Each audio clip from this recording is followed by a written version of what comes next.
डंडौत बंदन अनेक बार, सर्ब कला समरथ। डोलन तेरा खौ प्रभु, नानक दे कर हथ। ज्ञान अंजन गुर दिया, अज्ञान अंधेर विनाश। हर कृपा ते संत भेटिया, नानक मन परगास। याही कुल ते प्रगट होए, ताही कुल को नाम। पुन द्वादश गुरिंद को, मेरी है प्रणाम। परम सत्कारयोग सतगुरु जी दे पावन पवित्र दरबार विच बैठी हुई साध संगत जियो, अपनियां मन बिरतियां नूं एकागर करन दे लई, रसना नूं पवित्र करन लई एक वारी सारे ही रल के आखिए, धन श्री सतगुरु जगजीत सिंह सच्चे पातशाह। सतगुरु अमरदास सच्चे पातशाह जी दा पावन पवित्र इतिहास आप जी श्रवण कर रहे सी। प्रसंग ਚੱਲਿਆ ਸੀ ਸਾਵਣ ਮੱਲ ਦਾ। ਪ੍ਰਸੰਗ ਇੱਥੋਂ ਤੱਕ ਪਹੁੰਚਿਆ ਹੈ ਕਿ ਸਾਵਣ ਮੱਲ ਨੇ ਸਤਿਗੁਰੂ ਸੱਚੇ ਪਾਤਸ਼ਾਹ ਜੀ ਦੇ ਚਰਨਾਂ ਦੇ ਵਿੱਚ ਬੇਨਤੀ ਕੀਤੀ ਹੈ, ਸੱਚੇ ਪਾਤਸ਼ਾਹ ਮੈਨੂੰ ਆਪਣਾ ਸਿੱਖ ਜਾਣ ਕੇ, ਮੈਨੂੰ ਆਪਣਾ ਸੇਵਕ ਜਾਣ ਕੇ, ਜਾਂ ਫਿਰ ਆਪਣਾ ਪੁੱਤਰ ਜਾਣ ਕੇ ਮਾਫ ਕਰ ਦਿਓ। ਇਸ ਤਰ੍ਹਾਂ ਦੀਆਂ ਬੇਨਤੀਆਂ ਕਰ ਰਿਹਾ ਸੀ ਸਾਵਣ ਮੱਲ। ਇੱਥੋਂ ਤੱਕ ਕਥਾ ਪਹੁੰਚ ਚੁੱਕੀ ਹੈ। ਅੱਜ ਇੱਥੋਂ ਹੀ ਅੱਗੇ ਮੈਂ ਪ੍ਰਾਰੰਭ ਕਰਦਾ। ਉਪਜੈ ਲਾਜ ਬੜਨ ਕੇ ਹੀਰੇ, ਸਿੱਖ ਸੇਵਕ ਸੁਤ ਖੋਟ ਜੇ ਹੋਏ। ਸਾਵਣ ਮੱਲ ਨੇ ਅਰਜ਼ ਕੀਤੀ ਹੈ, ਸੱਚੇ ਪਾਤਸ਼ਾਹ ਜਿਹੜੇ ਵੱਡੇ ਹੁੰਦੇ ਨੇ ਉਹਨਾਂ ਨੂੰ ਆਪਣੇ ਧਰਮ ਦੀ ਲਾਜ ਰੱਖਣੀ ਪੈਂਦੀ ਹੈ। ਜੇ ਕੋਈ ਸਿੱਖ ਗਲਤੀ ਕਰਦਾ ਹੈ ਤੇ ਗੁਰੂ ਉਸ ਦੀ ਲਾਜ ਨੂੰ ਰੱਖਦਾ ਹੈ। ਜੇ ਕੋਈ ਸੇਵਕ ਗਲਤੀ ਕਰਦਾ ਹੈ ਤੇ ਉਹਦਾ ਮਾਲਕ ਸਵਾਮੀ ਉਹਦੀ ਗਲਤੀ ਨੂੰ ਮਾਫ ਕਰਦਾ ਹੈ। ਇਸ ਤੋਂ ਇਲਾਵਾ ਜੇ ਕੋਈ ਪੁੱਤਰ ਗੁਨਾਹ ਕਰਦਾ ਹੈ ਤੇ ਪਿਤਾ ਉਹਦੇ ਪਰਦਿਆਂ ਨੂੰ ਕੱਢ ਦਿੰਦਾ ਹੈ। ਬਖਸ਼ੈ ਖਤਾ ਬਿਰਦ ਨਿਜ ਜਾਨੋ, ਤੁਮ ਅੰਤਰ ਜਾਮੀ ਸਭ ਜੋਏ। ਇਸੇ ਹੀ ਤਰੀਕੇ ਦੇ ਨਾਲ ਸਾਵਣ ਮੱਲ ਕਹਿੰਦਾ ਕਿ ਸੱਚੇ ਪਾਤਸ਼ਾਹ ਮੇਰੀ ਖਤਾ ਨੂੰ, ਮੇਰੇ ਗੁਨਾਹ ਨੂੰ ਸੱਚੇ ਪਾਤਸ਼ਾਹ ਤੁਸੀਂ ਬਖਸ਼ ਲਓ ਆਪਣਾ ਜਾਣ ਕੇ। ਤੁਮੇ ਅੰਤਰ ਜਾਮੀ ਸਭ ਜੋਏ। ਇਹ ਸੱਚੇ ਪਾਤਸ਼ਾਹ ਤੁਸੀਂ ਦਿਲਾਂ ਦੀਆਂ ਜਾਣਨ ਵਾਲੇ ਅੰਤਰ ਜਾਮੀ ਹੋ। ਕਹੋ ਕਹਾਂ ਤੁਮ ਜਾਨੋ ਸਗਰੀ, ਇਮ ਕਹਿ ਜੋਰ ਰਹਿਓ ਕਰ ਦੋਏ। ਸਾਵਣ ਮੱਲ ਕਹਿੰਦਾ, ਇਹ ਸਤਿਗੁਰੂ ਅਮਰਦਾਸ ਸੱਚੇ ਪਾਤਸ਼ਾਹ ਜੀ ਮੈਂ ਕਿਹੜੇ ਕਿਹੜੇ ਗੁਨਾਹਾਂ ਦਾ ਤੁਹਾਡੇ ਅੱਗੇ ਬਿਆਨ ਕਰਾਂ। ਸੱਚੇ ਪਾਤਸ਼ਾਹ ਤੁਸੀਂ ਅੰਤਰਜਾਮੀ ਹੋ, ਸਾਰਾ ਕੁਝ ਜਾਣਨ ਵਾਲੇ ਹੋ, ਕਿਰਪਾ ਕਰਕੇ ਮੈਨੂੰ ਇੱਕ ਵਾਰੀ ਮਾਫ ਕਰ ਦਿਓ। ਇਸ ਤਰ੍ਹਾਂ ਕਹਿ ਕੇ ਹੱਥ ਜੋੜ ਕੇ ਸਤਿਗੁਰੂ ਸੱਚੇ ਪਾਤਸ਼ਾਹ ਜੀ ਦੇ ਸਾਹਮਣੇ ਖਲੋਤਾ ਰਹੇ। ਸ੍ਰੀ ਸਤਿਗੁਰ ਮੁਸਕਾਨੇ ਪਿਖ ਕੇ, ਕਿਰਪਾ ਸਿੰਧ ਕਰ ਕਿਰਪਾ ਬਖਾਨ। ਗ੍ਰੰਥਾਕਾਰ ਭਾਈ ਸੰਤੋਖ ਸਿੰਘ ਜੀ ਲਿਖਦੇ ਨੇ ਕਿ ਸਤਿਗੁਰੂ ਸੱਚੇ ਪਾਤਸ਼ਾਹ ਜੀ ਨੇ ਸਾਵਣ ਮੱਲ ਦੀਆਂ ਬੇਨਤੀਆਂ ਨੂੰ ਸੁਣਿਆ, ਥੋੜਾ ਜਿਹਾ ਮੁਸਕਰਾਏ ਨੇ। ਇਸ ਤੋਂ ਇਲਾਵਾ ਜਿਹੜੇ ਕਿਰਪਾ ਦੇ ਮਹਾਨ ਵੱਡੇ ਸਾਗਰ ਸਮੁੰਦਰ ਸਤਿਗੁਰੂ ਸੱਚੇ ਪਾਤਸ਼ਾਹ ਜੀ ਨੇ, ਉਹਨਾਂ ਨੇ ਫਿਰ ਕਿਰਪਾ ਦੇ ਨਾਲ ਇਸ ਤਰ੍ਹਾਂ ਬਚਨ ਕੀਤਾ। ਕਹਿੰਦੇ ਨੇ ਸਿੱਖ ਸੇਵਕ ਸੁਤ ਅਹ ਜੇ ਮੇਰੇ, ਤਿੰਨ ਕੋ ਚਾਹੋ ਕਰਨ ਕਲਿਆਣ। ਕਹਿੰਦੇ ਨੇ ਇਹ ਪੁੱਤਰ ਸਾਵਣ ਮੱਲ ਜਿਹੜੇ ਮੇਰੇ ਸੇਵਕ ਨੇ ਮੈਂ ਉਹਨਾਂ ਦਾ ਵੀ ਕਲਿਆਣ ਕਰਨਾ ਚਾਹੁੰਦਾ। ਜਿਹੜੇ ਸੇਵਕ ਨੇ ਮੈਂ ਉਹਨਾਂ ਦਾ ਵੀ ਭਲਾ ਲੋੜਦਾ ਹਾਂ। ਇਸ ਤੋਂ ਇਲਾਵਾ ਜਿਹੜੇ ਮੇਰੇ ਸੁੱਤ ਨੇ, ਪੁੱਤਰ ਨੇ, ਮੈਂ ਉਹਨਾਂ ਦਾ ਵੀ ਕਦੇ ਬੁਰਾ ਨਹੀਂ ਸੋਚਦਾ। ਮੈਂ ਤੇ ਚਾਹੁੰਦਾ ਹਾਂ ਕਿ ਸਿੱਖਾਂ ਦਾ, ਸੇਵਕਾਂ ਦਾ, ਪੁੱਤਰਾਂ ਦਾ ਹਮੇਸ਼ਾ ਕਲਿਆਣ ਹੋਵੇ, ਉਹ ਨਿਹਾਲ ਰਹਿਣ।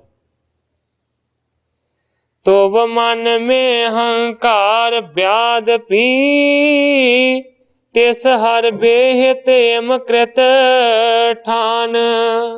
सतगुरु सच्चे पातशाह जी कहते ने, हे सावण मल, तेरे मन दे विच हंकार दा जिहड़ा रोग है ਉਹ पैदा हो गया सी।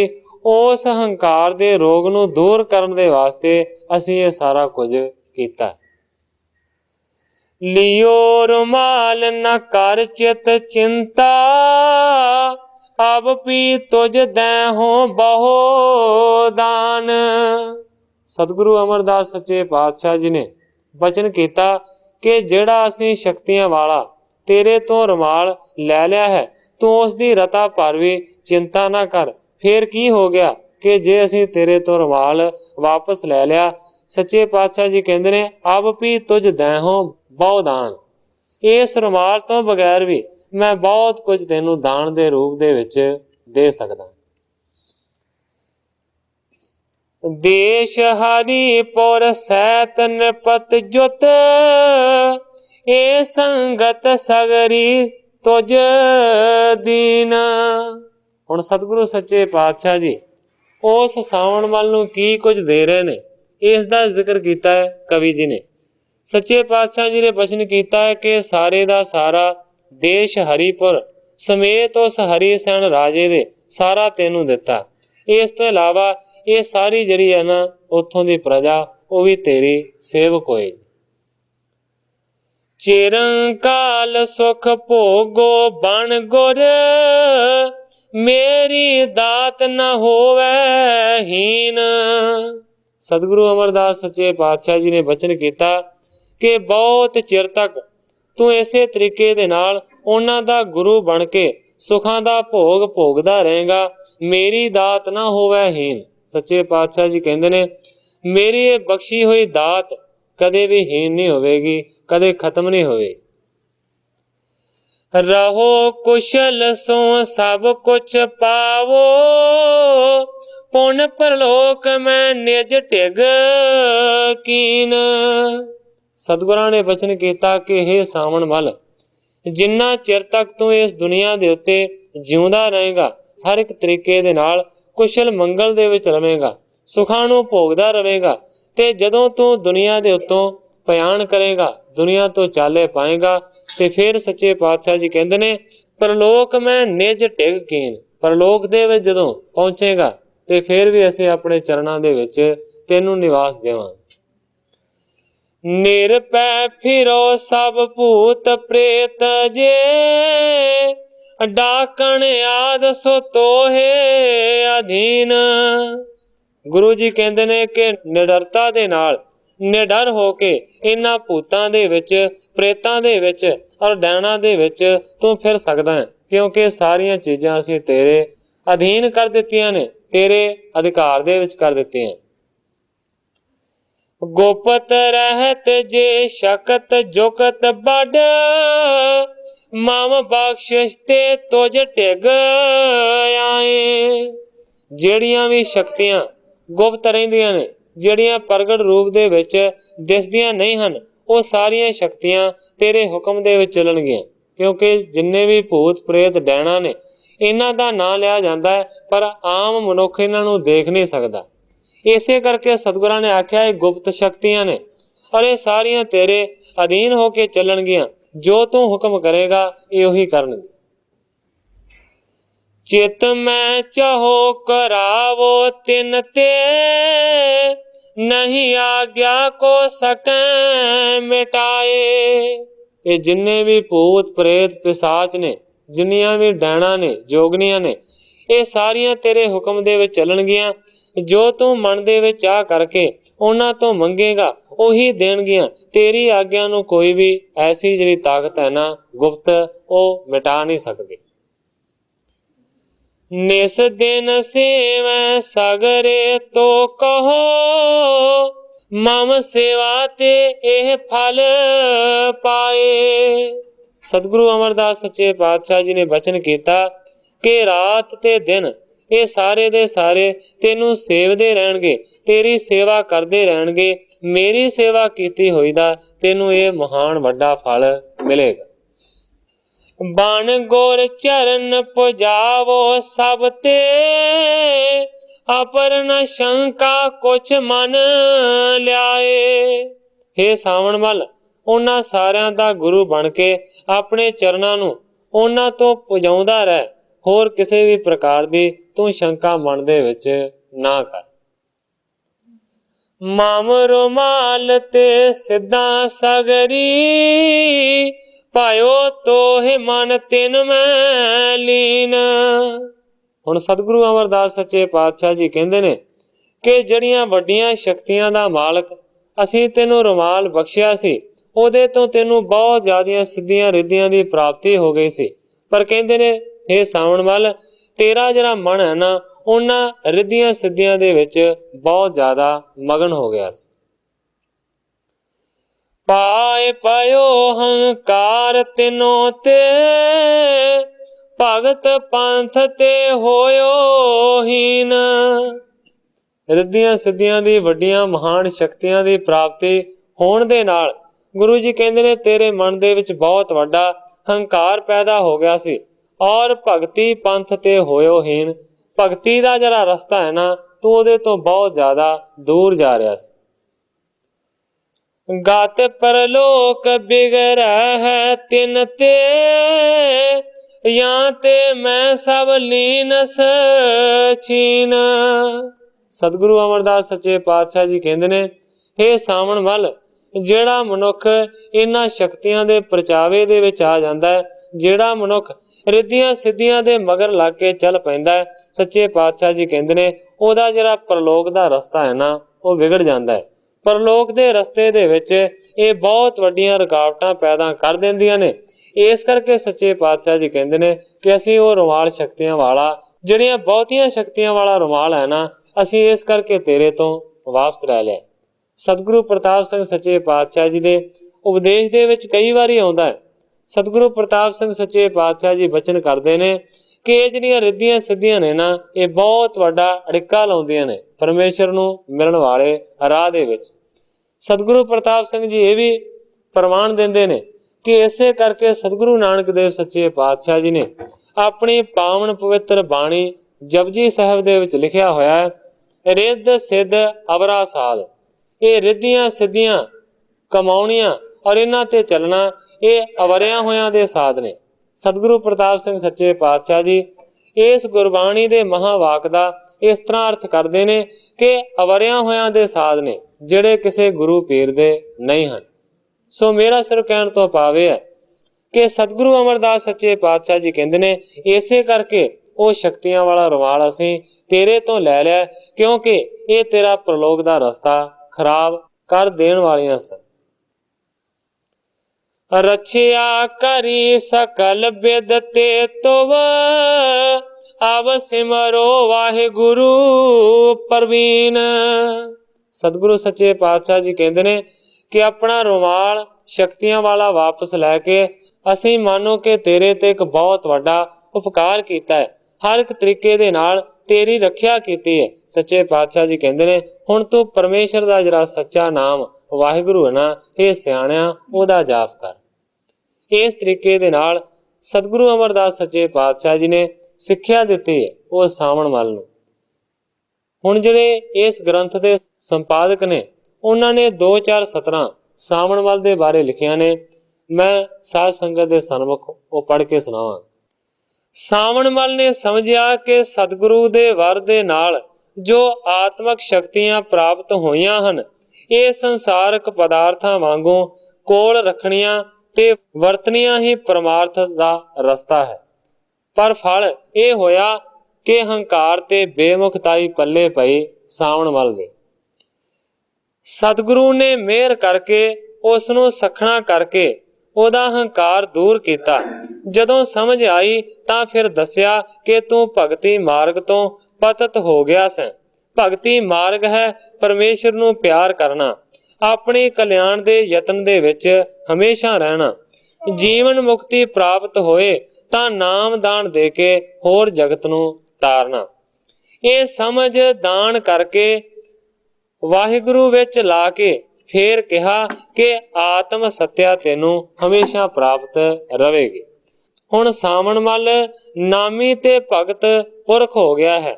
ਸਿੱਧੀਆਂ ਨੂੰ ਹਉਮੈ ਦੀ ਸੇਵਾ ਦੇ ਵਿੱਚ ਉਹ ਕਦੇ ਵੀ ਨਹੀਂ ਵਰਤੇਗਾ, ਪਰ ਸਾਈਂ ਦੀ ਰਜ਼ਾ ਦੇ ਇਸ਼ਾਰੇ ਦੇ ਵਿੱਚ, ਸਾਈਂ ਦੇ ਕੰਮ ਵਿੱਚ ਉਹ ਹਮੇਸ਼ਾ ਇਹਨਾਂ ਸ਼ਕਤੀਆਂ ਦਾ ਪ੍ਰਯੋਗ ਕਰੇਗਾ ਜਿਹੜੀਆਂ ਕਿ ਬਾਅਦ ਦੇ ਵਿੱਚ ਹੁਣੇ ਸਤਿਗੁਰੂ ਸੱਚੇ ਪਾਤਸ਼ਾਹ ਜੀ ਨੇ ਉਹਨੂੰ ਬਖਸ਼ੀਆਂ। ਇਹ ਜਿੰਨੀਆਂ ਵੀ ਸਾਖੀਆਂ ਨੇ, ਜਿੰਨੇ ਵੀ ਸਤਿਗੁਰੂ ਸੱਚੇ ਪਾਤਸ਼ਾਹ ਜੀ ਨੇ ਕੀਤੇ ਹੋਏ ਉਪਕਾਰ ਨੇ, ਇਹ ਸਿਰਫ ਸਾਵਣ ਮੱਲ ਦੇ ਵਾਸਤੇ ਨਹੀਂ ਹਨ, ਇਹ ਸਮੁੱਚੇ ਜਗਤ ਦੇ ਵਾਸਤੇ ਹੈ। ਇਸ ਕਰਕੇ ਸਾਨੂੰ ਵੀ ਇਹਨਾਂ ਸਿੱਖਿਆਵਾਂ ਦਾ ਧਾਰਨੀ ਬਣਨਾ ਚਾਹੀਦਾ ਹੈ, ਜਿਹੜੀਆਂ ਸਿੱਖਿਆਵਾਂ ਸਾਨੂੰ ਰੋਜ਼ ਹੀ ਕਥਾ ਦੇ ਵਿੱਚੋਂ ਪ੍ਰਾਪਤ ਹੁੰਦੀਆਂ। ਇਸ ਬਿਦ ਆਪਣੋ ਜਾਣ ਕੇ ਸੁਖ ਦੀਨਸ ਦੋਏ ਲੋਕ, ਧਨ ਧਨ ਸਿਰ ਗੁਰ ਅਮਰ ਸਿਮਰੋ ਕਰੈ ਅਸ਼ੋਕ।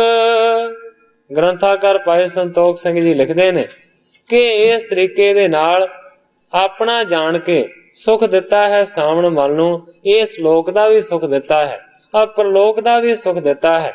ਧੰਨ ਧੰਨ ਸ੍ਰੀ ਗੁਰ ਅਮਰ ਸਿਮਰੋ ਕਰੈ ਅਸ਼ੋਕ। ਗ੍ਰੰਥਾਕਾਰ ਭਾਈ ਸੰਤੋਖ ਸਿੰਘ ਕਹਿੰਦੇ ਨੇ ਕਿ ਧੰਨ ਧੰਨ ਹਨ ਸਤਿਗੁਰੂ ਅਮਰਦਾਸ ਸੱਚੇ ਪਾਤਸ਼ਾਹ ਜੀ। हे ਸਰੋਤਾ ਜਨੋ, हे ਪੜਨ ਵਾਲਿਓ, ਐਸੇ ਗੁਰੂ ਨੂੰ ਸਿਮਰੋ, ਉਹਨੂੰ ਯਾਦ ਕਰੋ ਤਾਂ ਕਿ ਤੁਸੀਂ ਵੀ ਅਸ਼ੋਕ ਹੋ ਜਾਓ, ਸੋਗਾਂ ਤੋਂ ਰਹਿਤ ਹੋ ਜਾਓ। ਇਸ ਜਗ੍ਹਾ ਦੇ ਉੱਤੇ ਗ੍ਰੰਥਾਕਾਰ ਭਾਈ ਸੰਤੋਖ ਸਿੰਘ ਜੀ ਆਪਣੇ ਇਸ ਅਧਿਆਇ ਦੀ ਸਮਾਪਤੀ ਕਰਕੇ ਨਵੇਂ ਅਗਲੇ ਅਧਿਆਇ ਦਾ ਪ੍ਰਾਰੰਭ ਕਰਦੇ ਨੇ ਇੱਕ ਦੋਹਰੇ ਦੇ ਨਾਲ। ਜੁਗ ਲੋਕਨ ਸੁਖ ਦਾਤ ਲਹਿ, ਸਾਵਣ ਮਲ ਹਰ ਖਾਏ, ਮਹਿਮਾ ਜਾਨੀ ਗੁਰੂ ਕੀ ਅਪਰ ਨ ਕੋਈ ਅਧਿਕਾਏ। ਦੋਵਾਂ ਲੋਕਾਂ ਦੇ ਸੁਖਾਂ ਦਾ ਦਾਨ ਮਿਲਿਆ ਹੈ ਸਾਵਣ ਮੱਲ ਨੂੰ। ਸਾਵਣ ਮੱਲ ਸਤਿਗੁਰੂ ਸੱਚੇ ਪਾਤਸ਼ਾਹ ਜੀ ਦੀ ਕਿਰਪਾ ਤੋਂ ਬਹੁਤ ਜ਼ਿਆਦਾ ਪ੍ਰਸੰਨ ਹੋਇਆ ਹੈ, ਮਹਿਮਾ ਨੂੰ ਜਾਣਿਆ ਹੈ ਸਤਿਗੁਰੂ ਸੱਚੇ ਪਾਤਸ਼ਾਹ ਜੀ ਦੀ ਨੂੰ ਕਿ ਸਤਿਗੁਰੂ ਅਮਰਦਾਸ ਸੱਚੇ ਪਾਤਸ਼ਾਹ ਜੀ ਤੋਂ ਵੱਡਾ ਹੋਰ ਕੋਈ ਨਹੀਂ। ਜਥਾ ਜੋਗ ਸ੍ਰੀ ਸਤਿਗੁਰੂ ਕੀਨਸ ਮਮ ਮਨ ਕੋ ਨਾਸਿਓ ਹੰਕਾਰ। ਯਥਾ ਯੋਗ ਉਸ ਚੀਜ਼ ਨੂੰ ਕਹਿੰਦੇ ਨੇ ਜਿਹੜੀ ਕਰਨ ਵਾਲੀ ਹੋਵੇ। ਹੁਣ ਮਨ ਹੀ ਮਨ ਦੇ ਵਿੱਚ ਸਾਵਣ ਮੱਲ ਸੋਚਦਾ ਹੈ ਕਿ ਜਥਾ ਯੋਗ ਕਰਨ ਵਾਲੀ ਜਿਹੜੀ ਗੱਲ ਹੈ ਨਾ, ਉਹ ਸਤਿਗੁਰੂ ਸੱਚੇ ਪਾਤਸ਼ਾਹ ਜੀ ਨੇ ਕੀਤੀ ਹੈ ਕਿ ਮੇਰੇ ਮਨ ਦੇ ਹੰਕਾਰ ਨੂੰ ਸਤਿਗੁਰੂ ਸੱਚੇ ਪਾਤਸ਼ਾਹ ਜੀ ਨੇ ਆਪਣੀ ਕਿਰਪਾ ਦੇ ਨਾਲ ਖਤਮ ਕੀਤਾ। ਸੰਗਤ ਦਈ ਗੁਪਤ ਬਸ ਹੋਏ, ਕਾਰਜ ਸਗਰੇ ਦਏ ਸੁਧਾਰ। ਸੋਚਦਾ ਹੈ ਸਾਵਣ ਮੱਲ ਕਿ ਜਿਹੜੀ ਗੁਪਤ ਸੰਗਤ ਹੈ ਉਹ ਵੀ ਮੈਨੂੰ ਸੱਚੇ ਪਾਤਸ਼ਾਹ ਜੀ ਨੇ ਪ੍ਰਦਾਨ ਕੀਤੀ ਹੈ। ਕਹਿਣ ਤੋਂ ਭਾਵ ਹੈ ਭੂਤਾਂ ਪ੍ਰੇਤਾਂ ਦਾ ਸੰਗ, ਉਹ ਵੀ ਮੈਨੂੰ ਮਿਲਿਆ। ਔਰ ਦੂਸਰੇ ਪਾਸੇ ਰਾਜਾ ਰਾਣੀਆਂ, ਰਾਜੇ ਦੇ ਵਜ਼ੀਰ, ਸੈਨਾਪਤੀ, ਉੱਥੋਂ ਦੇ ਰਾਜ ਦੇ ਵਿੱਚ ਜਿੰਨੇ ਵੀ ਰਹਿੰਦੇ ਨੇ, ਉਹ ਵੀ ਸਾਰੀ ਮੇਰੀ ਸਤਿਗੁਰਾਂ ਨੇ ਸੰਗਤ ਬਣਾ ਦਿੱਤੀ ਹੈ। ਮਾਨੋ ਕਿ ਕਾਰਜ ਸਗਰੇ ਦੀਏ ਸਵਾਰ, ਮੇਰੇ ਤੇ ਸਾਰੇ ਹੀ ਜਿਹੜੇ ਕੰਮ ਨੇ ਨਾ ਉਹ ਸਤਿਗੁਰਾਂ ਨੇ ਸਵਾਰ ਦਿੱਤੇ। ਮੁਦਤ ਹੋਏ ਕਰ ਬਿਨੈ ਬਖਾਨੀ, ਆਇਓ ਭੂਪ ਸੈਤ ਪਰਵਾਰ। ਬੜੀ ਖੁਸ਼ੀ ਦੇ ਨਾਲ ਸਤਿਗੁਰੂ ਸੱਚੇ ਪਾਤਸ਼ਾਹ ਜੀ ਦੇ ਚਰਨਾਂ ਦੇ ਵਿੱਚ ਫਿਰ ਇਸ ਤੋਂ ਬਾਅਦ ਸਾਵਣ ਮੱਲ ਨੇ ਬੇਨਤੀ ਕੀਤੀ ਹੈ ਕਿ हे ਗਰੀਬ ਨਵਾਜ ਸੱਚੇ ਪਾਤਸ਼ਾਹ, ਉਸ ਹਰੀਪੁਰ ਦਾ ਜਿਹੜਾ ਰਾਜਾ ਹਰੀ ਸੈਨ ਹੈ ਉਹ ਆਪਣੇ ਸਮੇਤ ਪਰਿਵਾਰ ਦੇ ਤੁਹਾਡੇ ਦਰਸ਼ਨਾਂ ਦੇ ਵਾਸਤੇ ਪਹੁੰਚਿਆ ਹੋਇਆ। ਸੈਨਾ ਪ੍ਰਜਾ ਸਚਵ ਸੰਗ ਸਗਰੇ, ਮੈਂ ਕੀ ਆਦਕ ਔਰ ਜੇਦਾਰ। ਸੱਚੇ ਪਾਤਸ਼ਾਹ ਰਾਜੇ ਦੀ ਸੈਨਾ ਆਈ ਹੋਈ ਹੈ, ਰਾਜੇ ਦੀ ਪ੍ਰਜਾ ਦੇ ਲੋਕ ਵੀ ਆਏ ਹੋਏ ਨੇ, ਰਾਜੇ ਦੇ ਵਜ਼ੀਰ ਵੀ ਆਏ ਹੋਏ ਨੇ। ਇਸ ਤੋਂ ਇਲਾਵਾ ਰਾਜੇ ਦੀਆਂ ਰਾਣੀਆਂ ਤੇ ਦਾਸੀਆਂ ਵੀ ਸੱਚੇ ਪਾਤਸ਼ਾਹ ਨਾਲ ਹੀ ਆਈਆਂ ਹੋਈਆਂ। ਆਗਿਆ ਰਾਵਰ ਕੀ ਅਬ ਹੋਵੇ, दर्शन करें समीपी आन। हे गरीब नवाज, जेकर तुहाडी आग्ञा होवे, जेकर हुण आप जी दा हुक्म होवे ते मैं उन्हां नूं संदेशा दे दियां तां कि तुहाडे समीपी आण के तुहाडे कोल आण के ਉਹ ਤੁਹਾਡੇ ਦਰਸ਼ਨਾਂ ਦੇ ਆਨੰਦ ਨੂੰ ਮਾਣ ਸਕਣ। ਅਭਿਲਾਖਾ ਤਿਨ ਪੂਰਨ ਪ੍ਰਾਪਤ ਕਰੈ ਬਿਲੋਚਨ ਸਫਲ ਮਹਾਨ। ਸਾਵਣ ਮਲ ਕਹਿੰਦਾ ਹੈ ਕਿ ਸੱਚੇ ਪਾਤਸ਼ਾਹ ਜਿਉ ਲਾਗੇ ਆਣ ਕੇ ਤੁਹਾਡਾ ਦਰਸ਼ਨ ਕਰਨਗੇ ਤੇ ਉਹਨਾਂ ਦੀ ਸਾਰੀ ਜਿਹੜੀ ਇੱਛਾ ਹੈ ਨਾ ਉਹ ਪੂਰੀ ਹੋ ਜਾਵੇਗੀ ਔਰ ਤੁਹਾਡੇ ਦਰਸ਼ਨ ਪਵਿੱਤਰ ਕਰਨ ਦੇ ਨਾਲ ਉਹਨਾਂ ਦੀਆਂ ਜਿਹੜੀਆਂ ਅੱਖਾਂ ਨੇ ਨਾ ਉਹ ਵੀ ਮਾਨੋ ਕਿ ਸਫਲ ਹੋ ਜਾਣਗੇ। ਹੋਏ ਪਨੀਤ ਪਾਪ ਸਭ ਨਾਸੈ ਪਾਵੇਂ ਪੁੰਨ ਬੰਧਨਾ ਠਾਨ। ਸੱਚੇ ਪਾਤਸ਼ਾਹ ਉਹ ਪੁਨੀਤ ਪਵਿੱਤਰ ਹੋ ਜਾਣਗੇ, ਉਹਨਾਂ ਦੇ ਸਾਰੇ ਜਿਹੜੇ ਪਾਪ ਨੇ ਉਹ ਲੱਥ ਜਾਣਗੇ ਔਰ ਮਹਾਨ ਵੱਡੇ ਪੁੰਨਾਂ ਦੀ ਉਹਨਾਂ ਨੂੰ ਪ੍ਰਾਪਤੀ ਹੋਵੇਗੀ ਜੇਕਰ ਤੁਹਾਡੇ ਪਵਿੱਤਰ ਦਰਸ਼ਨ ਆਣ ਕੇ ਉਹ ਕਰਨਗੇ ਤਾਂ। ਸ਼ਰਦਾ ਤਰ ਤੁਰ ਤੇ ਇਹ ਗਮਨਿਓ ਤੁਮ ਅੰਤਰ ਜਾਮੀ ਸਭ ਜਾਣ। ਸਾਵਣ ਮਲ ਕਹਿੰਦਾ ਹੈ ਕਿ ਸਾਰੇ ਦੇ ਸਾਰੇ ਬਹੁਤ ਵੱਡੀ ਸ਼ਰਧਾ ਨੂੰ ਧਾਰਨ ਕਰਕੇ ਆਪਣੇ ਘਰ ਤੋਂ ਚੱਲੇ ਹੋਏ ਨੇ। ਸੱਚੇ ਪਾਤਸ਼ਾਹ ਮੈਂ ਹੋਰ ਕਿੰਨਾ ਕੁ ਬਿਆਨ ਕਰਾਂ, ਤੁਸੀਂ ਤੇ ਸੱਚੇ ਪਾਤਸ਼ਾਹ ਅੰਤਰਜਾਮੀ ਹੋ, ਜੋ ਮੈਂ ਕਹਿ ਰਿਹਾ ਹਾਂ ਇਹ ਤੁਸੀਂ ਵੀ ਜਾਣਦੇ। ਸ੍ਰੀ ਗੋਰੇ ਅਮਰਦਾਸ ਕਰ ਕਰੁਣਾ ਕਹਿਓ ਦੇਗ ਤੇ ਭੋਜਨ ਖਾਏ। ਕਿਉਂਕਿ ਪਿੱਛੇ ਵੀ ਬਹੁਤ ਵਾਰੀ ਇਸ ਗੱਲ ਦਾ ਜ਼ਿਕਰ ਆਇਆ ਹੈ ਕਿ ਸਤਿਗੁਰੂ ਸੱਚੇ ਪਾਤਸ਼ਾਹ ਜੀ ਉਹਨੂੰ ਦਰਸ਼ਨ ਦਿੰਦੇ ਸਨ ਜਿਹੜਾ ਪਹਿਲਾਂ ਲੰਗਰ ਦੇ ਵਿੱਚ ਜਾ ਕੇ ਦੇਗ ਚੋਂ ਬਣਿਆ ਹੋਇਆ ਪ੍ਰਸ਼ਾਦ ਪਾਣੀ ਛਕਦਾ ਸੀ। ਹੁਣ ਸਤਿਗੁਰੂ ਸੱਚੇ ਪਾਤਸ਼ਾਹ ਜੀ ਨੇ ਪਹਿਲਾ ਸਵਾਲ ਕੀਤਾ, ਕਹਿੰਦੇ ਨੇ ਠੀਕ ਹੈ ਸਾਵਣ ਮੱਲ ਸਾਰਿਆਂ ਨੂੰ ਜਾ ਕੇ ਕਹਿ ਦੇ ਕਿ ਸਾਰਿਆਂ ਤੋਂ ਪਹਿਲਾਂ ਇਹ ਗੱਲ ਕਰਨ, ਦੇਗ ਦੇ ਵਿੱਚੋਂ ਜਾ ਕੇ ਲੰਗਰ ਦੇ ਵਿੱਚ ਜਾ ਕੇ ਉਹ ਪ੍ਰਸ਼ਾਦਾ ਛਕਣ। ਤਬ ਸਤ ਗੁਰ ਆਇਸ ਮਕੀਨਸ ਜਿਤ ਕਪਾਰ ਜਾ ਨਿਪਕੀ ਹੋਏ। ਹੁਣ ਜਿਹੜਾ ਲੰਗਰ ਛਕਣ ਵਾਲਾ ਨਿਯਮ ਹੈ ਇਹ ਤੇ ਹਰ ਇੱਕ ਦੇ ਵਾਸਤੇ ਸੀ, ਪਰ ਜਿਹੜੇ ਅਗਲੇ ਨਿਯਮ ਨੇ ਉਹ ਸਿਰਫ ਇਹਨਾਂ ਦੇ ਵਾਸਤੇ ਵਿਸ਼ੇਸ਼ ਰੂਪ ਦੇ ਵਿੱਚ ਸਤਿਗੁਰਾਂ ਨੇ ਆਖੇ ਨੇ। ਕਹਿੰਦੇ ਨੇ ਸਾਵਣ ਵੱਲ ਲੰਗਰ ਦਾ ਨਿਯਮ ਤੇ ਹੈ ਕਿ ਲੰਗਰ ਸਾਰਿਆਂ ਨੂੰ ਛਕਣਾ ਪਵੇਗਾ, ਪਰ ਇਹ ਸਾਵਣ ਵੱਲ ਇਹਨਾਂ ਦੇ ਵਾਸਤੇ ਕੁਝ ਵਿਸ਼ੇਸ਼ ਹੋਰ ਵੀ ਹੁਕਮ ਨੇ, ਉਹ ਜਰਾ ਚੰਗੇ ਤਰੀਕੇ ਦੇ ਨਾਲ ਸੁਣ ਲੈ। ਸਾਵਣ ਵੱਲ ਕਹਿਣ ਲੱਗਾ ਜੀ ਹੁਕਮ ਕਰੋ। ਸੱਚੇ ਪਾਤਸ਼ਾਹ ਜੀ ਕਹਿੰਦੇ ਨੇ ਉਸ ਰਾਜੇ ਦੇ ਨਾਲ ਜਿੰਨੀਆਂ ਵੀ ਉਸ ਦੀਆਂ ਰਾਣੀਆਂ ਆਈਆਂ ਹੋਈਆਂ ਨੇ, ਦਾਸੀ ਆਦ ਅਪਰਜੇਦਾਰਾ ਰੰਗਦਾਰ ਅੰਬਰ ਲੈ ਜੋਏ। ਸੱਚੇ ਪਾਤਸ਼ਾਹ ਜੀ ਕਹਿੰਦੇ ਨੇ ਕਿ ਰਾਜੇ ਦੇ ਨਾਲ ਜਿਹੜੀਆਂ ਉਹਦੀਆਂ ਰਾਣੀਆਂ ਨੇ ਤੂੰ ਦੱਸਿਆ ਉਹ ਵੀ ਆਈਆਂ ਹੋਈਆਂ ਨੇ, ਤੂੰ ਇਹ ਵੀ ਗੱਲ ਕਰਦਾ ਕਿ ਰਾਣੀਆਂ ਦੇ ਨਾਲ ਉਹਨਾਂ ਦੀਆਂ ਦਾਸੀਆਂ ਵੀ ਆਈਆਂ ਹੋਈਆਂ ਨੇ। ਸਤਿਗੁਰੂ ਅਮਰਦਾਸ ਸੱਚੇ ਪਾਤਸ਼ਾਹ ਜੀ ਕਹਿੰਦੇ ਨੇ ਕਿ ਮੈਨੂੰ ਲੱਗਦਾ ਹੈ ਸਾਰੀਆਂ ਇਸਤਰੀਆਂ ਨੇ ਰੰਗਦਾਰ ਕੱਪੜੇ ਪਹਿਨੇ ਹੋਣਗੇ, ਉਹਨਾਂ ਦਾ ਲਿਬਾਸ ਇਸ ਕਿਸਮ ਦਾ ਹੋਏਗਾ। ਸਭ ਕੋ ਕਹੋ ਸਵੇਤ ਕਰ ਪੋਸ਼ਿਸ਼ ਮੁਖ ਕੋ ਨਹੀਂ ਛੁਪਾਵੇਂ ਕੋਏ। हे ਸਾਵਣ ਵੱਲ ਤੂੰ ਰਾਜੇ ਨੂੰ ਕਹਿ ਦੇ ਜਾ ਕੇ ਕਿ ਸਾਰੀਆਂ ਰਾਣੀਆਂ ਤੇ ਸਾਰੀਆਂ ਹੀ ਦਾਸੀਆਂ ਰੰਗਦਾਰ ਲਿਬਾਸ ਦੇ ਵਿੱਚ ਸਾਡੇ ਦਰਬਾਰ ਦੇ ਵਿੱਚ ਨਹੀਂ ਆ ਸਕਦੀਆਂ।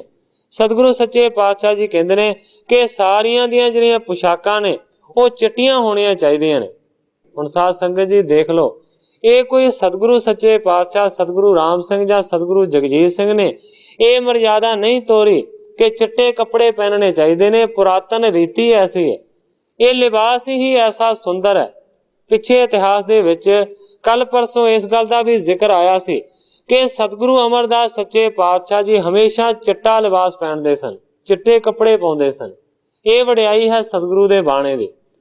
ਮੇਰਾ ਸਿਰਫ ਕਹਿਣ ਤੋਂ ਭਾਵ ਹੈ ਕਿ ਸਤਿਗੁਰੂ ਅਮਰਦਾਸ ਸੱਚੇ ਪਾਤਸ਼ਾਹ ਜੀ ਨੇ ਆਖਿਆ ਕਿ ਰੰਗਦਾਰ ਵਸਤਰ ਕਿਸੇ ਦਾ ਨਹੀਂ ਹੋਣਾ ਚਾਹੀਦਾ, ਸਾਰਿਆਂ ਦੀਆਂ ਪੁਸ਼ਾਕਾਂ ਚਿੱਟੀਆਂ ਹੋਣੀਆਂ ਚਾਹੀਦੀਆਂ ਨੇ। ਔਰ ਅਖੀਰਲੀ ਜਿਹੜੀ ਸਾਰਿਆਂ ਤੋਂ ਵੱਡੀ ਤੇ ਨਵੇਕਲੀ ਗੱਲ ਕੀਤੀ ਹੈ ਉਹਦੇ ਤੇ ਸਤਿਗੁਰਾਂ ਨੇ ਬਹੁਤ ਜ਼ਿਆਦਾ ਜ਼ੋਰ ਦਿੱਤਾ।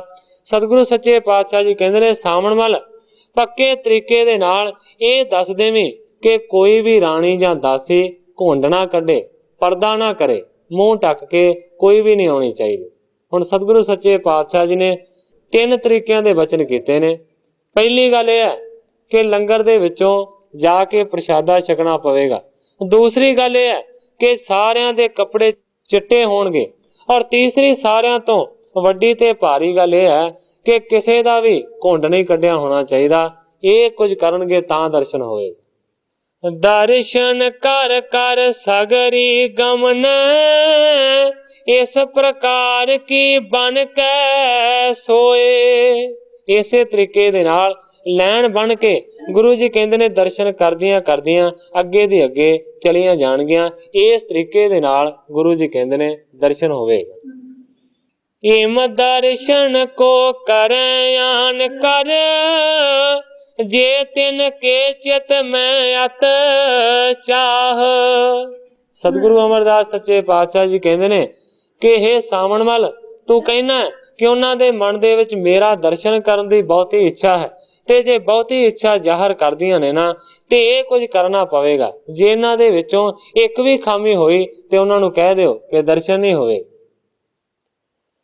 सावण सुन कर तह ते गमनियो गोरे आयस को कहते पाहे।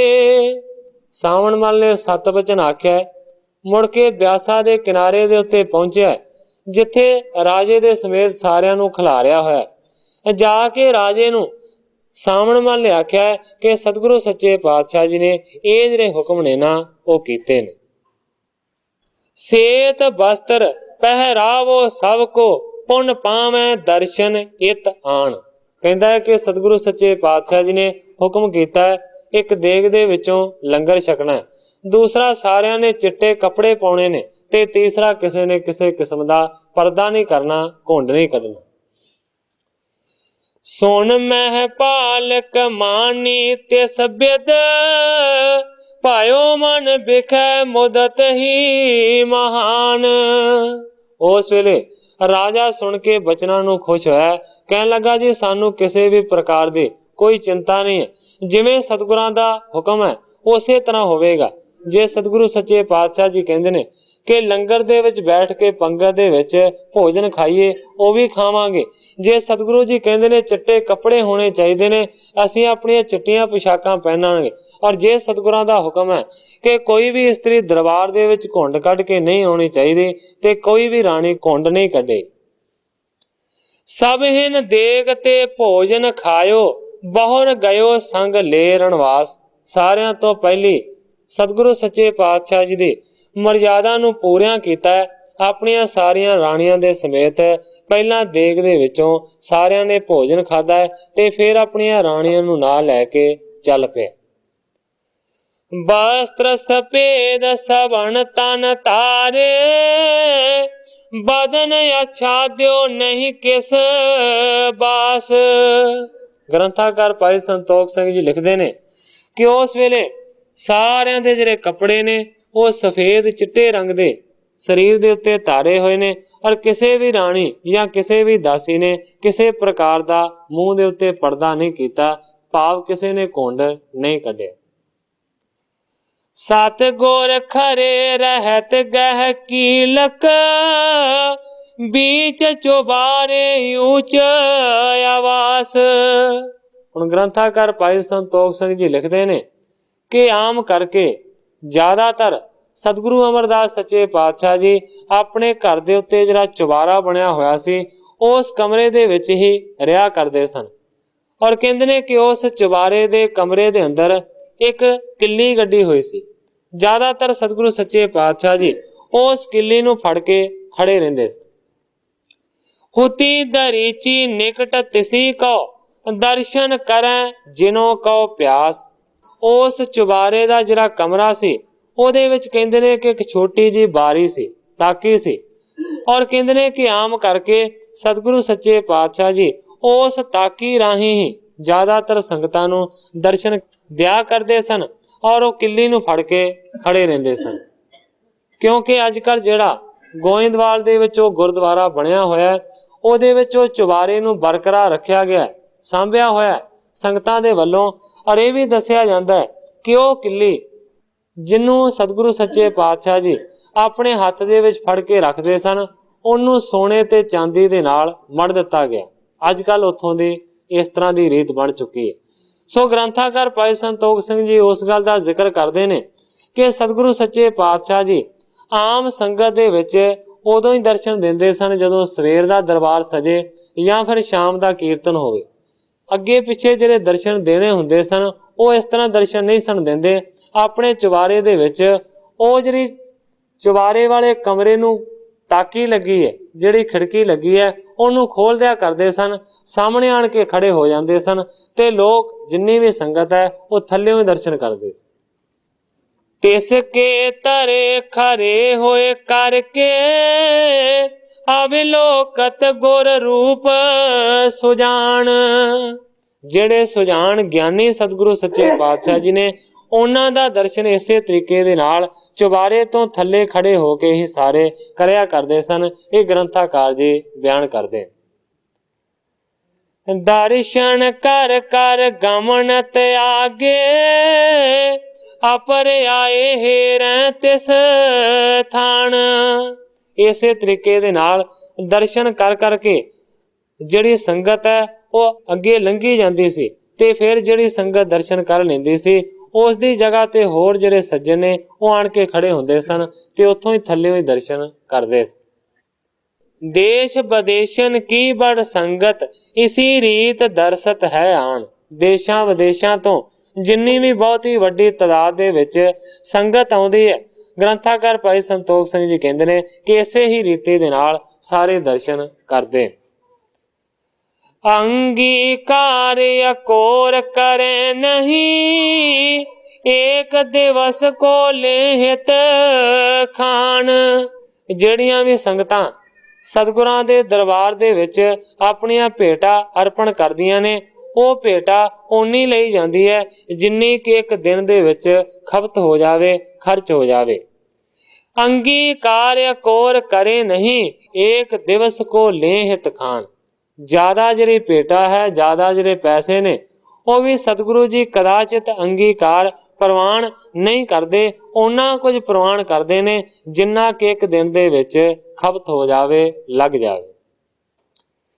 ਇਹ ਮੇਰੇ ਯਾਦ ਕਰੀ ਸ੍ਰੀ ਗੁਰ ਜੀ ਨਿਕਟ ਸਿੱਖ ਇਸ ਬਿਦ ਕੋ ਜਾਣ। ਇਹ ਜਿਹੜੀ ਸਤਿਗੁਰਾਂ ਨੇ ਮਰਿਆਦਾ ਬਣਾਈ ਹੋਈ ਹੈ, ਗ੍ਰੰਥਾਕਾਰ ਜੀ ਕਹਿੰਦੇ ਨੇ ਕਿ ਨਿਕਟਵਰਤੀ ਸਤਿਗੁਰਾਂ ਦੇ ਜਿਹੜੇ ਸੇਵਕ ਨੇ ਉਹ ਇਸ ਗੱਲ ਤੋਂ ਭਲੀ ਪ੍ਰਕਾਰ ਜਾਣੂ ਸਨ। ਸੋਈ ਕਰੈ ਅਪਰ ਨਹੀਂ ਵਰਤੈ ਮਹੀ ਪਾਲਕ ਆਇਓਸ ਤਿਸ ਥਾਨ। ਹੁਣ ਜਿਹੜੀਆਂ ਸੰਗਤਾਂ ਭੇਟਾ ਰੱਖਦੀਆਂ ਨੇ ਔਰ ਜਿਹੜੇ ਪੈਸੇ ਮੱਥਾ ਟੇਕੇ ਜਾਂਦੇ ਨੇ, ਉਹ ਸਤਿਗੁਰੂ ਸੱਚੇ ਪਾਤਸ਼ਾਹ ਜੀ ਦੇ ਥਾਪੇ ਹੋਏ ਜਿਹੜੇ ਸੇਵਕ ਨੇ ਉਹੀ ਸੰਭਾਲਦੇ ਨੇ। ਔਰ ਉਹਨਾਂ ਸੇਵਕਾਂ ਨੂੰ ਇਹ ਚੰਗੇ ਤਰੀਕੇ ਦੇ ਨਾਲ ਪਤਾ ਹੈ ਕਿ ਕਿੰਨਾ ਲੰਗਰ ਬਣਨਾ ਇੱਕ ਦਿਨ ਦੇ ਵਿੱਚ, ਕਿੰਨੇ ਪੈਸੇ ਖਰਚ ਹੋਣੇ ਨੇ। ਇਸ ਕਰਕੇ ਉਹ ਓਨਾ ਹੀ ਕੁਝ ਪ੍ਰਵਾਨ ਕਰਦੇ ਨੇ ਜਿੰਨਾ ਕਿ ਇੱਕ ਦਿਨ ਦੇ ਵਿੱਚ ਲੱਗ ਜਾਵੇ। ਬਾਕੀ ਜਿਹੜੀ ਭੇਟਾ ਹੈ ਜਾਂ ਪੈਸੇ ਨੇ ਉਹ ਸੰਗਤ ਨੂੰ ਮੱਥਾ ਹੀ ਨਹੀਂ ਟੇਕਣ ਦਿੰਦੇ, ਪ੍ਰਵਾਨ ਹੀ ਨਹੀਂ ਕਰਦੇ। ਜੇ ਕਿਸੇ ਦੇ ਮਨ ਦੇ ਵਿੱਚ ਇਹ ਚਾਹ ਹੋਵੇ ਕਿ ਮੈਂ 5-7 ਦਿਨਾਂ ਦਾ ਲੰਗਰ ਕਰਾਵਾਂ ਤੇ ਉਹਨੂੰ ਫਿਰ ਇਹ ਕਹਿ ਦਿੱਤਾ ਜਾਂਦਾ ਸੀ ਕਿ ਭਾਈ ਸਿੱਖਾ 5-7 ਦਿਨ ਇੱਥੇ ਹੀ ਰਹਿ ਤੇ ਰੋਜ਼ ਦੇ ਲੰਗਰ ਦਾ ਖਰਚ ਦੇ ਜਾਏ, ਪਰ ਇੱਕ ਦਿਨ ਨਹੀਂ ਲੈਣਾ, ਕਿਉਂਕਿ ਸਤਿਗੁਰਾਂ ਦੀ ਮਰਿਆਦਾ ਹੈ, ਸਤਿਗੁਰਾਂ ਦਾ ਹੁਕਮ ਹੈ। ਇਸ ਕਰਕੇ ਉਹ ਫਿਰ ਸਿੱਖ ਇਸ ਤਰ੍ਹਾਂ ਰਿਹਾ ਕਰਦੇ ਸਨ। ਜਿਨ੍ਹਾਂ ਦੇ ਮਨ ਦੇ ਵਿੱਚ ਚਾਹ ਹੁੰਦੀ ਸੀ 2 ਦਿਨ ਦੀ, 4 ਦਿਨ ਦੀ, 10 ਦਿਨ ਦੀ, ਫਿਰ ਉਹ ਸਿੱਖ ਰੋਜ਼ ਦੀ ਰੋਜ਼ ਮੱਥਾ ਟੇਕਦੇ ਸਨ, ਰਸਤੇ ਲਿਆ ਕੇ ਦਿੰਦੇ ਸਨ ਤੇ ਫਿਰ ਇਸੇ ਤਰੀਕੇ ਦੇ ਨਾਲ ਲੰਗਰ ਦੀ ਕਾਰ ਚੱਲਦੀ ਸੀ। ਹੁਣ ਅਗਲੀ ਗੱਲ ਕਰਦੇ ਨੇ ਕਵੀ ਜੀ ਕਿ ਹੁਣ ਰਾਜਾ ਆਪਣੀਆਂ ਰਾਣੀਆਂ ਦੇ ਸਮੇਤ, ਵਜ਼ੀਰਾਂ ਸਾਰਿਆਂ ਦੇ ਸਮੇਤ ਸਤਿਗੁਰਾਂ ਦੇ ਦਰਸ਼ਨਾਂ ਦੇ ਵਾਸਤੇ ਪਹੁੰਚਿਆ ਹੈ। ਮਹੀ ਪਾਲਕ ਆਇਓ ਤੇ ਸਥਾਨ। ਹੁਣ ਸਾਰਿਆਂ ਤੋਂ ਅੱਗੇ ਜਿਹੜਾ ਰਾਜਾ ਹਰੀ ਸੈਨ ਹੈ ਉਹ ਸਤਿਗੁਰਾਂ ਦੇ ਦਰਸ਼ਨ ਦੇ ਵਾਸਤੇ ਅੱਗੇ ਆਇਆ। ਸਨਮੁਖ ਖਰੇ ਹੋਏ ਗੁਰ ਦਰਸੇ ਹਾਥ ਜੋਰ ਬੰਧਨ ਕੋ ਠਾਨ। ਉਸ ਖਿੜਕੀ ਦੇ ਸਾਹਮਣੇ ਆਣ ਕੇ ਰਾਜਾ ਖੜਾ ਹੋਇਆ ਹੈ, ਹੱਥ ਜੋੜ ਕੇ ਉਸਨੇ ਉਸੇ ਹੀ ਜਗ੍ਹਾ ਤੋਂ सतगुरु सच्चे पातशाह जी का दर्शन किया और फिर दूरों ही इस तरीके दे नाल नमस्कार की। उत्तम अदक या कोरन को तब अर्पण लाग्यो बिन बखान। हुण बहुत वड्डा राजा सतगुरु सच्चे पातशाह जी के दर्शन वास्ते आया सी, इस करके ओहदियां जिहड़ियां भेटां सन वो ते बहुत ज़्यादा वडमुलियां सन, बहुत ज़्यादा कीमत दियां सन। इन्नी भेटा नहीं सी कि जिन्नी भेटा दे नाल सिर्फ एक दिन का खर्चा चलदा गुरु घर दा। बहुत कीमती भेटा उस राजे ने सामने रख के नमस्कार किए। सब बिद तब सिखण समझाई फेर नवों कर कीन प्यान। पर सिखा ने आख्या कि सतगुरु सच्चे पातशाह जी का इस तरह का हुक्म है कि सतगुरु जी उन्नी भेटा प्रवान करते ने जिन्नी एक दिन दे विच लग जावे। इस करके तेरियां जिहड़ियां बहुतियां महंगियां ते कीमती भेटां ने एक दिन दे विच प्रवान नहीं हो सकदियां। पर राजे ने आख्या कि मैं ते सारा कुछ सतगुरां दे ये अर्पण करन दे वास्ते लिया। और उन्होंने आख्या कि जे तू अर्पण करन दे वास्ते लिया ते तेरियां भेटां नूं इस तरह ठुकराया नहीं जाएगा। पर कहंदे ने कि तू हुण इत्थे 5-7 दिन रह, रोज दा रोज खर्चा दई जावीं, अपनियां भेटां नूं रखी जावीं, तां तेरे मन की इच्छा पूरी हो सकती है। राजा हैरान ते होया, पर सतगुरु सच्चे पातशाह जी की मर्यादा से कहन लगा जी सत बचन इसे तरह होवेगा। जे सतगुरां दा इस तरह का फरमान है तो मैं रोज दा रोज मत्था टेकिया करांगा। सिखां ने अनुमान लाया कि एक दिन दे विच कितना खर्च हो सकता है, उन्नी भेटा प्रवान कर ली। बाकी कहंदे ने फेर दिओ, बाकी उन्होंने मोड़ दित्तियां, रख ला सांभ। पुन सचवन दर से सिर सतगुर हर सैना के लोक महान। राजे तो बाद राजे दे सारे वजीरां ने सतगुरु सच्चे पातशाह जी का दर्शन किया। इस तो बाद जिन्नी भी राजे की सैना आई हुई है उस सैना के कर्मचारियों ने भी दर्शन किया। लोक महान। इस तो इलावा ग्रंथाकार जी ने बार बार इस गल का भी जिक्र किया है कि प्रजा के जिहड़े आम लोग सन वो भी बहुत सारे राजे दे नाल आए सन, फिर उन्होंने भी आन के नमस्कारां कीतियां। महखी सैत अपर जे दारा बेसद वस्त्र जुत बंधन ठान। फिर अखीर दे विच मैखी आख्या जाता है पटराणियां नूं, महाराणियां नूं। जिहड़ियां ओहदियां महाराणियां सन ਉਹ भी समेत अपनियां दासियां दे चिट्टियां कपड़ियां नूं जिन्हां ने धारण किया होया उन्हां सारियां ने भी आण के नमस्कारां करनियां शुरू कीतियां। आवत जात प्रणाम सो कर कर शीस निवाए जोर कर पान। हुण सारियां राणियां ने जिहड़ी लैन है वो बनाई हुई है। राणियां दे पिछे जिहड़ियां दासियां गोलियां ने वो भी लैन दे विच खड़ियां ने, क्योंकि सिर्फ उस खिड़की दे विचों दर्शन होना है, इस करके सामने जिहड़ा जांदा है उन्होंने दर्शन हुंदा है, बाकी लैन दे विच खड़े रहिंदे ने। हुण ग्रंथाकार जी कहंदे ने कि सारियां लैन दे विच खड़ियां ने और वारी वारी नमस्कारां हुण कीतियां जाणगीआं। आवत जात प्रणाम सो कर कर शीस निवाए जोर कर पान। अगे आण आण के जड़ियां राणियां ने वो प्रणाम करी जा रही ने, सिरां नूं निवा निवा के और हत्थां नूं जोड़ जोड़ के, क्योंकि कवि जीवन सिंह जी ने लिखिया होया कि 7 राणियां सन और हो सकता है कि 7 दियां बहुत ज्यादा गोलियां होण। इसे तरह हुण प्रणाम हो रही। एक रानी सन मुख जब होई झटत वस्त्र ते बदन छुपाए। पर अचानक रब दी कुदरत ऐसी वरती कि 6 राणियां वारी वारी दर्शनां दा आनंद माण के लाहा लैके लंघ गईयां। पर जदों 7वीं राणी उस खिड़की दे सामने आई, जदों उन्हें सतगुरु सच्चे पातशाह जी दा दर्शन किया, उस नूं इह गल दा ख्याल ही नहीं रहा कि सतगुरां दा हुक्म की है। उन्हें झट दे नाल अपनी चुन्नी दे पल्ले दे नाल अपना जिहड़ा मूँह सी ना वो लुको लिया। कहण तो भाव है घुंड कढ ले। होती नवीन लाज और छाई, मत बिन गुर बचन ना सिमराए। हुण ग्रंथाकार भाई संतोख सिंह जी लिखते ने, नवी विआही आई सी, क्योंकि राजे पुराने बहुत ज्यादा विआह कराउंदे सन। 6 राणियां पहला ही मौजूद सन, पर 7वीं राणी दे नाल ओने थोड़ा ही चिर होया सी विआह करवाया सी। नवी राणी सी, कहंदे ने कि उस नूं लाज आई, ਉਹ ਹਯਾ ਦੇ ਵਿੱਚ ਆ ਗਈ ਔਰ ਉਸ ਨੇ ਸ਼ਰਮਸਾਰ ਹੋ ਕੇ ਕਹਿੰਦੇ ਨੇ ਕਿ ਆਪਣੇ ਮੂੰਹ ਨੂੰ ਢੱਕ ਲਿਆ। ਮਤ ਬਿਨ ਗੁਰ ਬਚਨ ਨਾ ਸਮਰਾਏ। ਕਵੀ ਜੀ ਕਹਿੰਦੇ ਨੇ ਮੈਂ ਤੇ ਇਥੋਂ ਤੱਕ ਕਵਾਂਗਾ ਉਸ ਰਾਣੀ ਦੇ ਵਾਸਤੇ ਕਿ ਮਤ ਤੋਂ ਬਗੈਰ ਸੀ, ਮੂਰਖ ਸੀ, ਜਿਨੇ ਕਿ ਸਤਿਗੁਰੂ ਸੱਚੇ ਪਾਤਸ਼ਾਹ ਜੀ ਦੇ ਬਚਨ ਨੂੰ ਯਾਦ ਨਹੀਂ ਰੱਖਿਆ ਕਿ ਗੁਰੂ ਜੀ ਨੇ ਹੁਕਮ ਕੀ ਕੀਤਾ ਹੈ ਔਰ ਮੈਂ ਕੀ ਕਰ ਰਹੀ। तिस की दिश अवलोकन करके सतगुर बोले सहज सुभाए। ਜਦੋਂ ਸਤਿਗੁਰੂ ਸੱਚੇ ਪਾਤਸ਼ਾਹ ਜੀ ਨੇ ਉਸ ਰਾਣੀ ਦੇ ਵੱਲ ਦੇਖਿਆ ਕਿ ਜਿਹਨੇ ਝਟਪਟ ਆਪਣੇ ਮੂੰਹ ਨੂੰ ਢੱਕ ਲਿਆ, ਤੇ ਸਤਿਗੁਰੂ ਸੱਚੇ ਪਾਤਸ਼ਾਹ ਜੀ ਨੇ ਸਹਿਜ ਸੁਭਾਏ ਇਹ ਬਚਨ ਕੀਤਾ। ਕਹਿੰਦੇ ਨੇ ਇਹ ਕਮਲੀ ਕਿਸ ਕਾਰਨ ਆਈ, ਜੇ ਹਮਰੇ ਦਰਸ਼ਨ ਨਹੀਂ ਪਾਏ।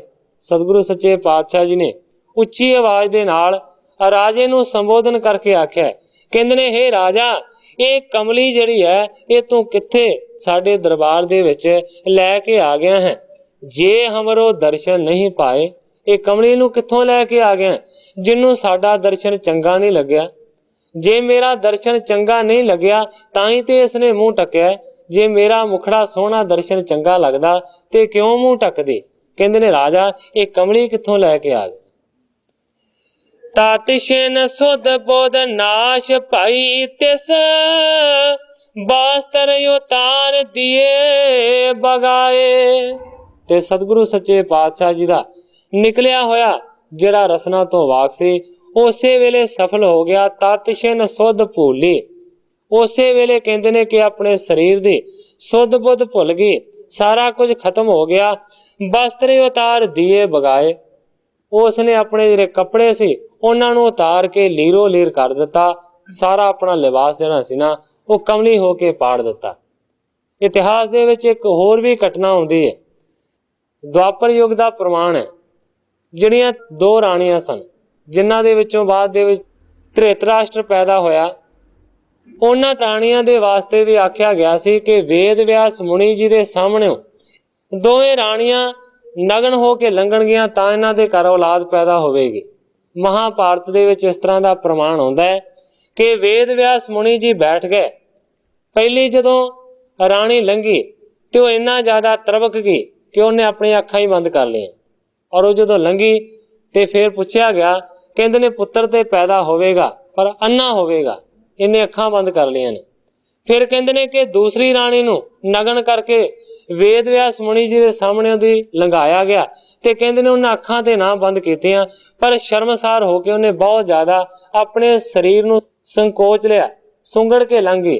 ਕਹਿੰਦੇ ਨੇ ਪੁੱਤਰ ਤੇ ਜ਼ਰੂਰ ਪੈਦਾ ਹੋਵੇਗਾ ਪਰ ਮਰੀਅਲ ਜਿਹਾ ਹੋਵੇਗਾ, ਜਿਹਦੇ ਤੋਂ ਪਾਂਡੂ ਪੈਦਾ ਹੋਇਆ, ਜਿਹਦੇ ਪੁੱਤਰ 5 ਪਾਂਡਵ ਸਨ। ਇਹ ਵੱਖਰੀ ਗੱਲ ਹੈ ਕਿ 3 ਪੁੱਤਰ ਹੋਰ ਸਨ, 2 ਵੱਖਰੇ ਸਨ। ਇਸ ਪਾਸੇ ਜਾਣ ਦਾ ਵਕਤ ਨਹੀਂ ਹੈ ਕਿ ਕਿਸ ਤਰ੍ਹਾਂ 5 ਪੈਦਾ ਹੋਏ। ਮੇਰਾ ਸਿਰਫ ਕਹਿਣ ਤੋਂ ਭਾਵ ਇਹ ਹੈ ਕਿ ਧ੍ਰਿਤਰਾਸ਼ਟਰ ਵੱਡਾ ਪੁੱਤਰ ਔਰ ਛੋਟਾ ਉਹਦਾ ਪੁੱਤਰ ਪਾਂਡੂ। ਤੇ ਜਦੋਂ ਫਿਰ ਇਸੇ ਤਰ੍ਹਾਂ ਦਾ ਕੰਮ ਚੱਲਦਾ ਹੋਵੇ ਫਿਰ ਹੋਰ ਵੀ ਕਈ ਸਿਆਣੇ ਪੁਰਸ਼ ਇਸ ਗੱਲ ਦਾ ਫਾਇਦਾ ਉਠਾ ਲੈਂਦੇ ਨੇ। ਲਾਗੇ ਇੱਕ ਦਾਸੀ ਸੀ ਗੋਲੀ ਰਾਣੀਆਂ ਦੀ। ਦਾਸੀ ਇੱਕ ਨੇ ਆਖਿਆ ਕਿ ਮੇਰੇ ਤੇ ਵੀ ਕਿਰਪਾ ਹੋ ਜਾਵੇ, ਮੈਂ ਵੀ ਲੰਘ ਜਾਨੀ ਆ ਇਹਨਾਂ ਰਾਣੀਆਂ ਵਾਂਗ। ਉਹਨਾਂ ਨੇ ਆਖਿਆ ਕਿ ਚਲੋ ਠੀਕ ਹੈ, ਵੇਦ ਵਿਆਸ ਜੀ ਮੁਨੀ ਜੀ ਬੈਠੇ ਹੋਏ ਨੇ, ਤੁਸੀਂ ਵੀ ਲੰਘ ਜਾਓ। ਉਹ ਫਿਰ ਦਾਸੀ ਵੀ ਨਗਨ ਹੋ ਕੇ ਜਦੋਂ ਲੰਘੀ ਤੇ ਦਾਸੀਆਂ ਨੂੰ ਫਿਰ ਸ਼ਰਮ ਘੱਟ ਹੁੰਦੀ ਹੈ, ਉਹ ਬੜੇ ਸਹਿਜ ਤਰੀਕੇ ਦੇ ਨਾਲ ਅੱਗੇ ਦੀ ਲੰਘ ਗਈ। ਔਰ ਉਸ ਵੇਲੇ ਉਸ ਵੇਦ ਵਿਆਸ ਮੁਨੀ ਜੀ ਨੇ ਆਖਿਆ ਇਹ ਜਿਹੜੀ ਔਰਤ ਲੰਘੀ ਹੈ ਨਾ, ਇਹਦੇ ਘਰ ਜਿਹੜਾ ਪੁੱਤਰ ਪੈਦਾ ਹੋਵੇਗਾ ਉਹ ਬਹੁਤ ਵੱਡਾ ਵਿਦਵਾਨ ਤੇ ਗਿਆਨੀ ਹੋਏਗਾ। ਮੈਂ ਯਾਦ ਦਵਾ ਦੇਣਾ ਚਾਹੁੰਦਾ ਕਿ ਬਿਦਰ ਜੀ ਉਸ ਦੇ ਘਰ ਪੈਦਾ ਹੋਏ ਸਨ, ਉਸ ਦਾਸੀ ਦੇ ਜਿਹਦੇ ਤੇ ਵੇਦ ਵਿਆਸ ਮੁਨੀ ਜੀ ਦੀ ਨਜ਼ਰ ਪਈ ਸੀ। ਸੋ ਨਜ਼ਰਾਂ ਦਾ ਫਰਕ ਹੁੰਦਾ ਹੈ। ਉਸ ਰਾਣੀ ਨੇ ਹੁਕਮ ਦੀ ਨਾਫਰਮਾਨੀ ਕੀਤੀ ਜਾਂ ਸਬਬ ਦੇ ਨਾਲ ਹੋ ਗਈ, ਸਤਿਗੁਰਾਂ ਨੇ ਵਾਹ ਕਹਿ ਦਿੱਤਾ ਇਹ ਕਮਲੀ ਕਿੱਥੋਂ ਲੈ ਕੇ ਆ ਗਿਆ। ਸੋ ਸਾਧ ਸੰਗਤ ਜੀ, ਸਮੇਂ ਦੀ ਸਮਾਪਤੀ ਹੈ। ਕੱਲ ਨੂੰ ਗ੍ਰੰਥਾਕਾਰ ਜੀ जिस तरीके दे नाल इस अगली कथा नूं बयान करनगे मैं उसे तरह साध संगत दे सन्मुख अर्ज करांगा। अगे जो सतगुरु सच्चे पातशाह जी दी रजा होवेगी उसे तरह वरतेगी। अज इन्नियां ही अर्जां करदा होया मैं इत्थे ही कथा नूं विश्राम दे के सारी साध संगत तो खिमा दा जज। हे अच्युत हे पार ब्रह्म अविनाशी अगनास, हे पूरन हे सर्ब में दुख पंजन गुणतास, हे संगी हे निरंकार हे निर्गुण सब टेक, हे गोबिंद हे गुण निदान जाकै सदा विवेक, हे अपरंपर हर हरे है पी होवनहार, हे संतह कै सदा संग निधारा आधार, हे ठाकुर हौ दास रो मैं निर्गुण गुण नहीं कोय, नानक दीजै नाम दान राखो हियै परोय, याही कुल ते प्रगट होय ताही कुल को नाम, पुन द्वादश गुरिंद कौ मेरी है प्रणाम।